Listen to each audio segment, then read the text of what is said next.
사회적으로 핫한 이슈를 키워드로 알아보는 핫키워드 시간입니다. 김민지 캐스터, 안녕하세요. 안녕하세요. 네, 코로나19에 지칠 줄 모르는 기세에 기업들마저 꺾이면서 구조조정을 준비하는 기업들이 늘고 있다고 합니다. 코로나발 감원 칼바람을 핫키워드에서 살펴봅니다. 가뜩이나 상황이 좋지 않은데 구조조정마저 실시하는 기업들이 늘고 있다는 건데 얼마나 많은 기업들이 구조조정을 준비하고 있었나요? 네, 얼마 전 구직 포털 사람인이 기업 437곳을 대상으로 코로나19로 인한 구조조정 실시 여부를 조사한 결과 27.2%가 구조조정을 실시했거나 실시할 계획이 있다라고 밝혔습니다. 목표로 하는 구조조정 인력 역시 전체 인원에 대비해서 19.6%로 적지 않은 수준이었죠. 그러니까 10명 중 2명 정도의 직원을 감원하겠다는 얘기인데 정말 충격적입니다. 주로 어떤 업종에서 이렇게 구조조정 분위기가 있었던 걸까요? 네, 업종별로 살펴보면 코로나19 사태의 직격탄을 맞은 식음료 외식 쪽에서 57.9%의 기업이 구조조정 계획이 있는 걸로 나타나서 가장 비율이 높았는데요.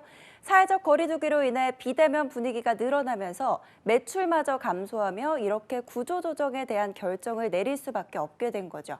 그리고 조선, 중공업도 44.4%가 구조조정에 움직임이 있는 걸로 나타났습니다. 유통, 무역에서는 33.3%, 서비스업에서는 32.1%가 구조조정에 계획이 있는 걸로 조사가 됐습니다. 그렇다면 기업들은 역시 구조조정을 실시하게 된 이유가 코로나19의 영향이 가장 컸다고 밝혔겠네요. 네, 그렇습니다. 복수응답으로 69.7%가 코로나19로 경영 상황이 악화돼서라고 이야기를 했는데요. 68.9%는 인건비를 절감하기 위해서라고 밝혔습니다. 어찌 보면 1위와 2위는 아마도 상호적인 영향을 줬을 텐데요. 코로나19로 인해 수익이 악화되면서 인건비를 절감할 수밖에 없었던 겁니다. 또 37.8%는 고정비 부담이 증가해서라고 이야기를 했고요.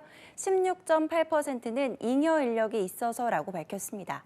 그 밖에도 합병, 사업부 개편 등이 예정돼 있어서 조직의 긴장감을 불어넣기 위해서 신규 채용을 위한 여건 마련을 위해서라는 이유가 따라왔습니다. 안타깝습니다. 코로나19 등으로 인해서 무려 20%에 가까운 기업이 구조조정을 계획하고 있다는 거잖아요. 그렇다면 구조조정은 여러 가지 방식이 있었을 텐데 기업들이 계획하고 있는 방법은 어떤 것들이 있었나요? 네, 가장 많이 생각한 방식은 권고사직이었는데요. 복수응답으로 72.3%가 응답한 겁니다.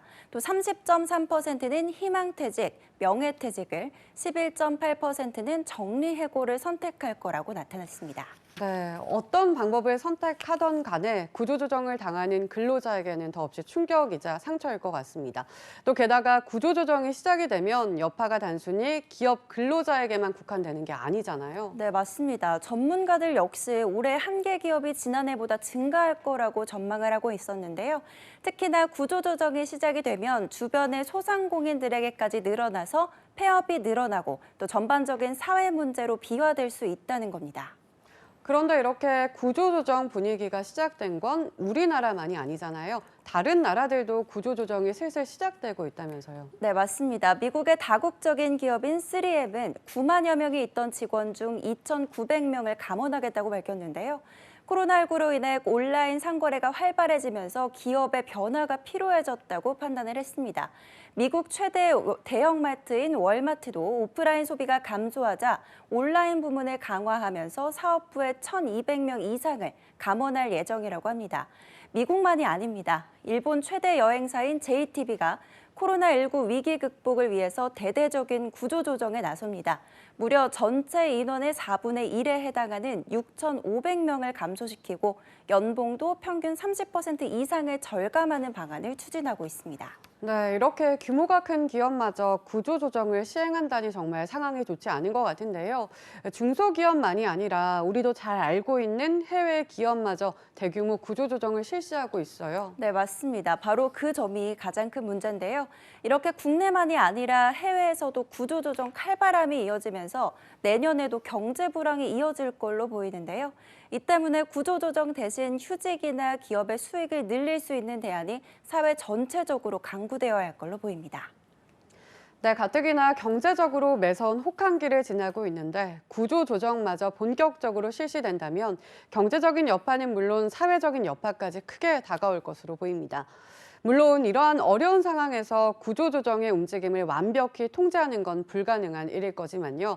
하지만 이러한 움직임이 최소한이 될 수 있도록 정책에는 물론 사회도 함께 대책을 마련해야 할 것입니다. 지금까지 핫케어드 김민지 캐스터였습니다. 고맙습니다.